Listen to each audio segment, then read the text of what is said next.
Okay, இந்த எதிரி ஞானசேகருக்கு எதிரான 11 குற்றச்சாட்டுகள் இன்றைக்கு 11 குற்றங்களுக்கும் அவர் தகுதியுள்ளவர் அப்படின்னு நீதிமன்றம் இன்னைக்கு சொல்லிருச்சு. அவர் மீது 11 குற்றச்சாட்டுகள் அரசு தரப்பில் சுமத்தப்பட்டன.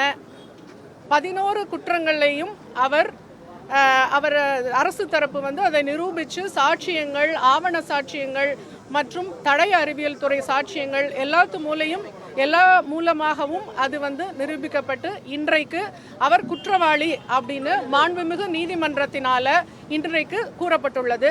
அந்த தண்டனை விவரங்கள் என்ன அப்படிங்கிறத 2ஆம் தேதி வெளியிடப்படும், 2/6 அன்றைக்கு வெளியிடப்படும் அப்படின்னு மாண்புமிகு நீதிமன்றம் இன்னைக்கு சொல்லியிருக்கு.